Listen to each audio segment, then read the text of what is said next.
Salut, salut! Bon, ça fait un petit moment que j'ai pas fait de vidéo, mais ça faisait quelques jours que je voulais te parler d'un sujet dont tous les médias ont parlé, qui est le virus WannaCry.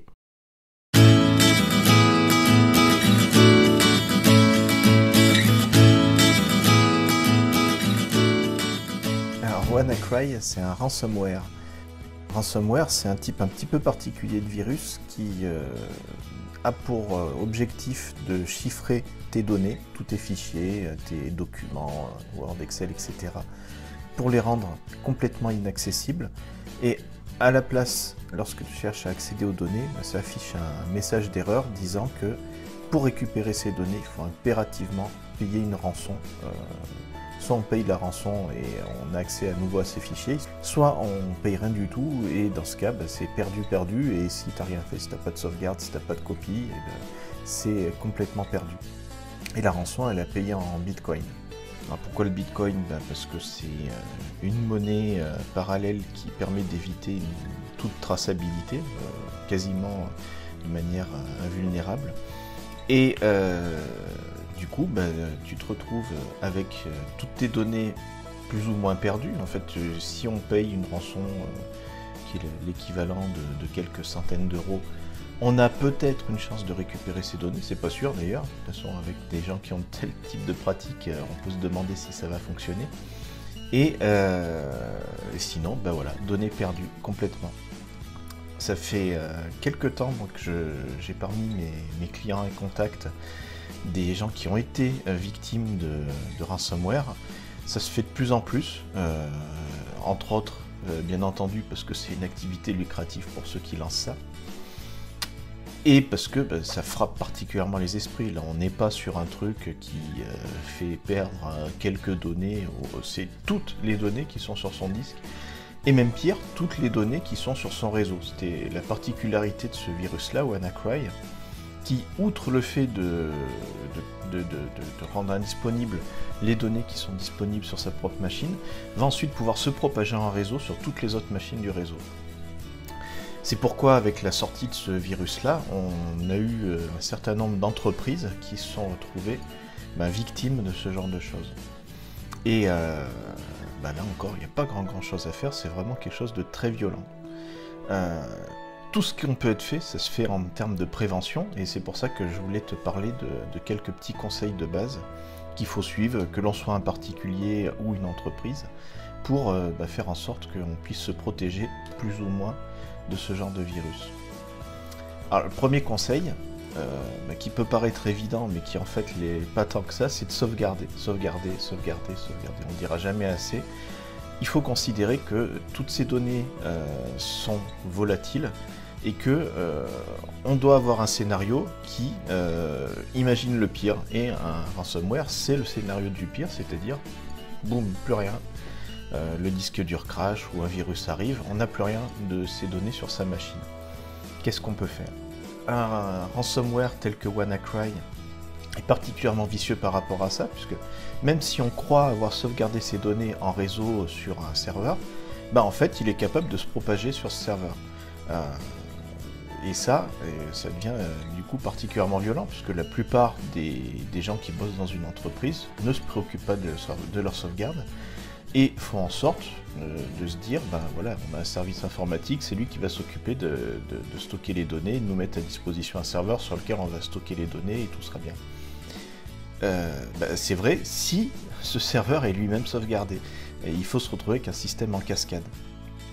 Et de se dire qu'on va stocker ces données ailleurs ne suffit pas. Si on a un accès depuis sa machine, un accès en écriture à un répertoire partagé en réseau, du coup le virus va se propager partout là-dessus.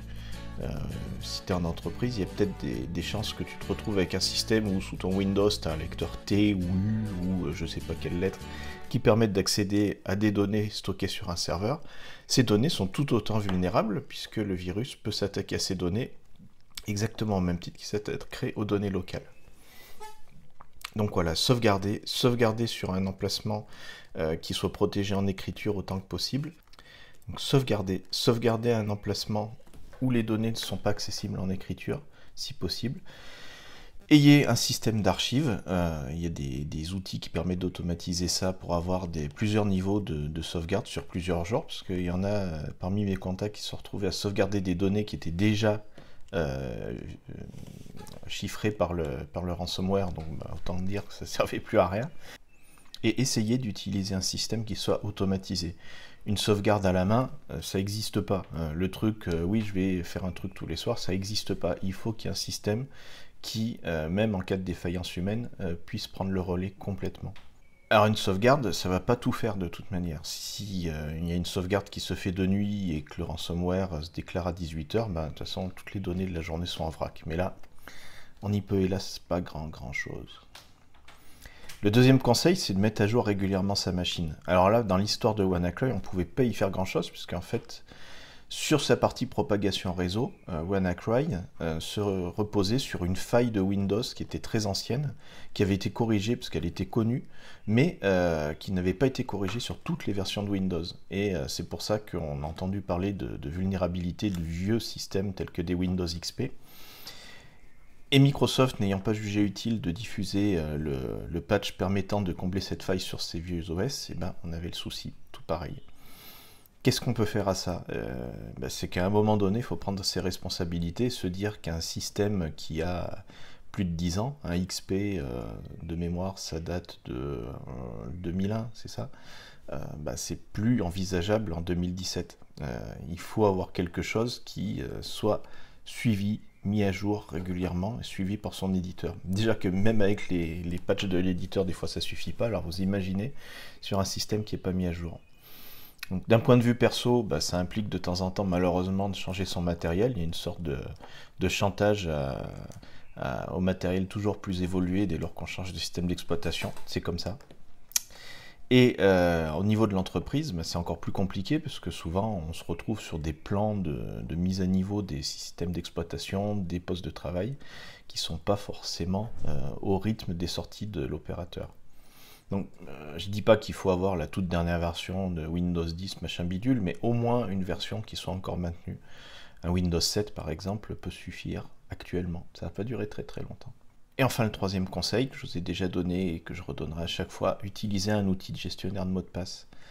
Bon, là, c'est pas directement lié à la notion de ransomware, mais tant qu'on en a à prendre des résolutions pour aller vers du mieux en termes de sécurité, utilisez des outils de gestionnaire de mots de passe qui vous permettront d'avoir des mots de passe qui seront différents d'une machine à l'autre. En fait, le truc, c'est qu'il n'y a pas de solution ultime contre ces attaques. C'est un peu un jeu de chat et de souris, et dès qu'on comble une faille, les pirates vont chercher à passer par ailleurs. En revanche, plus on multiplie les mesures pour se protéger contre ces attaques, plus on a des chances d'être protégé effectivement. Il n'y aura jamais de 100%, mais si on peut passer d'un 50% à 90, ou à 95, ou à 99,9 pour les plus parano et les plus motivés, ça serait quand même déjà vachement bien. Et puis le dernier truc, mais ça c'est le plus compliqué en fait, c'est que le principal problème, comme on dit dans le jargon, il est entre la chaise et le clavier. C'est-à-dire que c'est très souvent des mauvaises pratiques qui sont à l'origine d'un acte malveillant ou d'un virus. WannaCry comme les autres ransomware, en fait ça se diffuse avant tout sur un mode cheval de Troie, c'est-à-dire que vous allez recevoir un mail, vous allez cliquer sur une pièce jointe qui pourtant est un peu bizarre, et paf, c'est là où il va s'installer sur sa machine. Et c'est vrai qu'il y a des failles dans les systèmes d'exploitation. Dans l'exemple de WannaCry, le fait qu'il puisse se propager en réseau, là c'était lié à une faille du système d'exploitation.